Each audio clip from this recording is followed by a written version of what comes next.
Hello friends, माधुरी education channel में आप सबका स्वागत है। आई होप कि आप सब बहुत अच्छे होंगे। दोस्तों, इसके पहले की वीडियोस में मैंने आपको कुछ क्वेश्चन के आंसर बताए थे और उम्मीद है कि बीएड एंट्रेंस एग्जाम में उससे कुछ क्वेश्चन पूछे गए थे।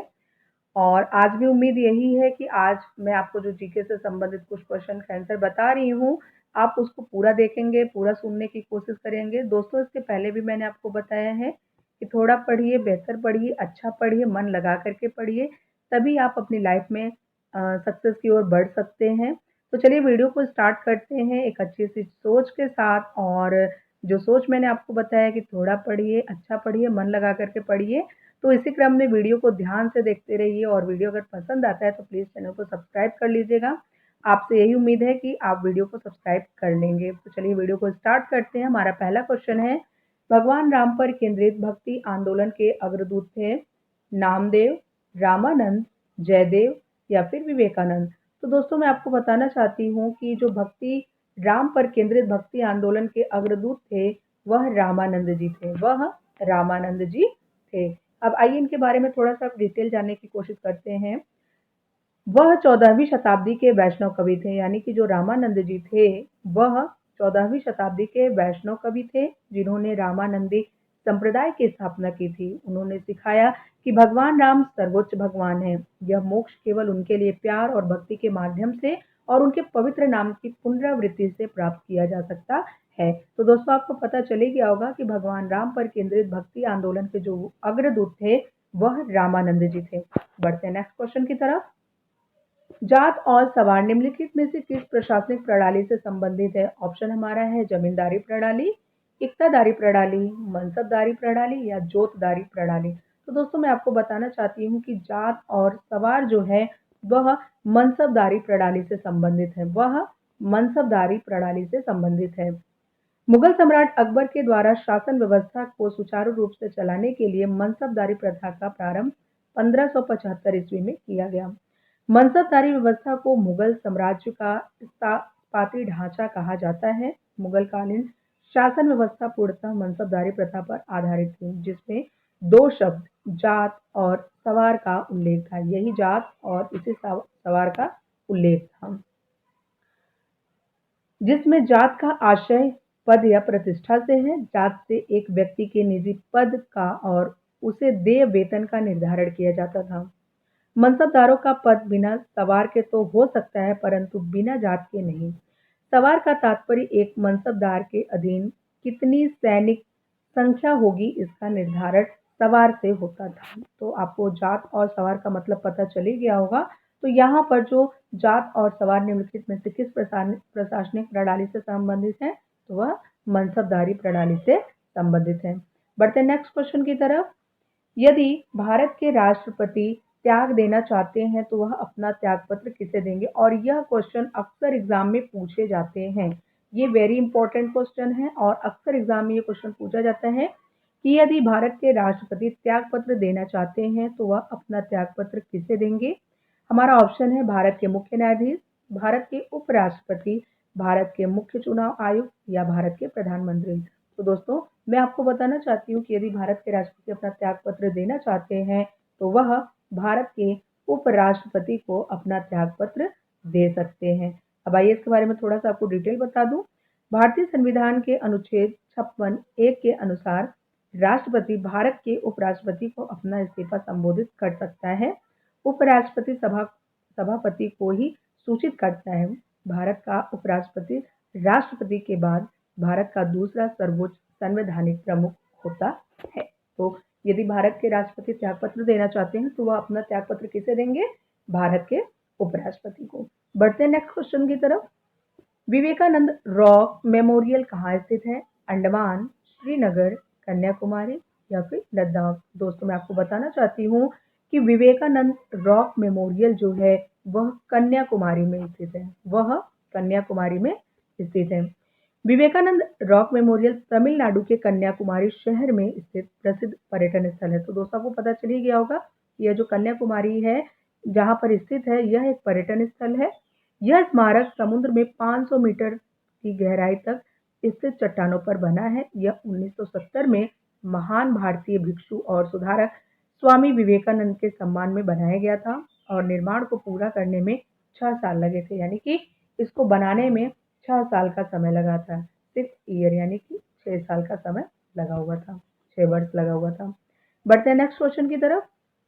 सुनामी के कारण होता है क्या होता है? पानी के नीचे ज्वालामुखी की गतिविधि होती है, निम्न वायुमंडलीय दबाव होता है, भूमिगत चट्टानों का अचानक टूटना होता है या तेज हवाओं द्वारा पानी को तट पर फेंकना होता है। दोस्तों मैं बता दूं कि जो सुनामी के कारण होता है, सुनामी का कारण किस वजह से होता है?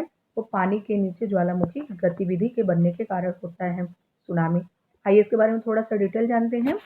सुनामी भूकंप, समुद्र तल पर भूस्खलन, समुद्र में भूमि के खिसकने, बड़े ज्वालामुखी विस्फोट या समुद्र में उल्कापिंड के प्रभाव के कारण समुद्र की सतह के अचानक हिलने से उत्पन्न लहरें होती हैं।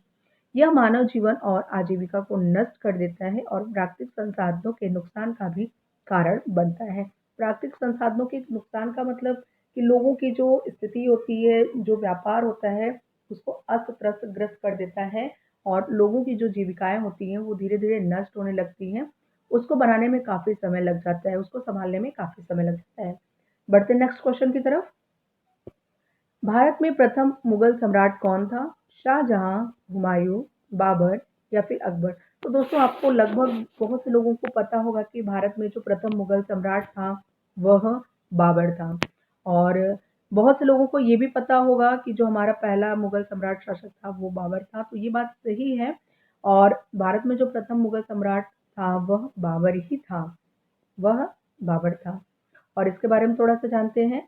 बाबर भारत में आने वाला प्रथम मुगल सम्राट था। उसने 1526 में इब्राहिम लोदी को हराने के बाद भारत में मुगल सम्राट की स्थापना की। 26 दिसंबर 1530 ईस्वी को उसका निधन हो गया और हुमायूं उसका उत्तराधिकारी बना।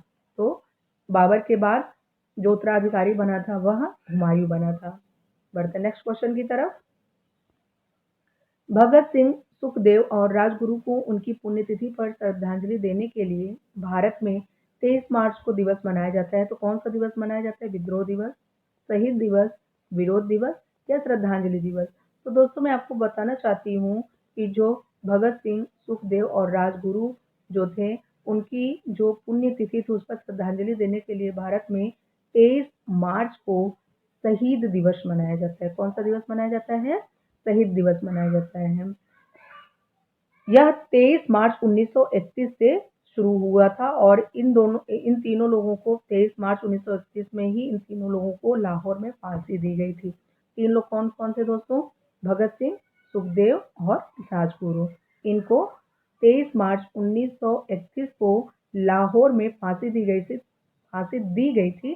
तब से यह शहीद दिवस के रूप में मनाया जाता है। बढ़ते हैं नेक्स्ट क्वेश्चन की तरफ। भारत की सबसे लंबी नदी कौन सी है?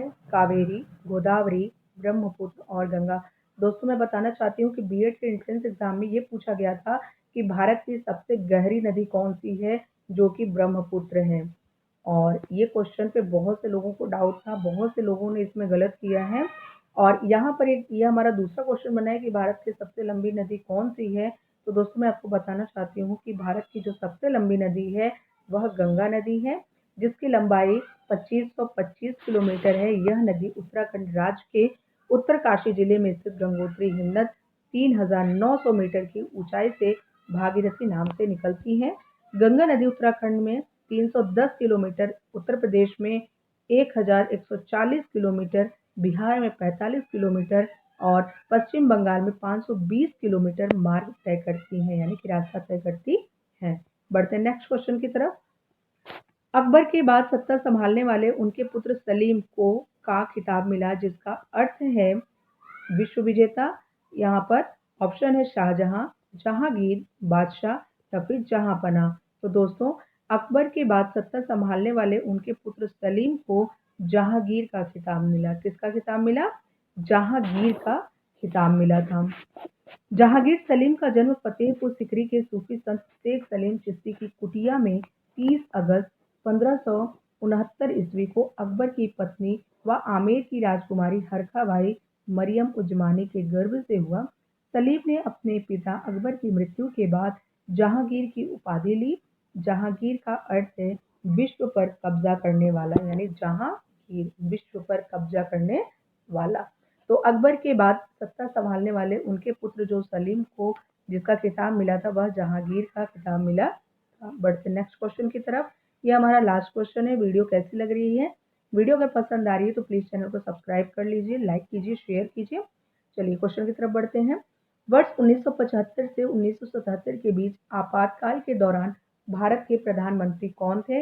हमारा ऑप्शन है इंदिरा गांधी, राजीव गांधी, मोरारजी देसाई या फिर चरण सिंह। तो दोस्तों वर्ष 1975 से 1977 के बीच आपातकाल के दौरान भारत के प्रधानमंत्री इंदिरा गांधी को बनाया गया था। आपातकाल का मतलब कि यहाँ पर 21 महीने की अवधि थी, अवध था जो जिसमें इंदिरा गांधी की सलाह पर तत्कालीन राष्ट्रपति फरुखुद्दीन अली अहमद ने संविधान के अनुच्छेद 352 के तहत आपातकाल को लागू किया था। तो दोस्तों आज के लिए बस इतना ही। मिलते हैं नेक्स्ट वीडियो में एक अच्छे से टॉपिक के साथ। वीडियो कैसी लगी कमेंट में ज़रूर बताइएगा। तो तब तक के लिए नमस्कार।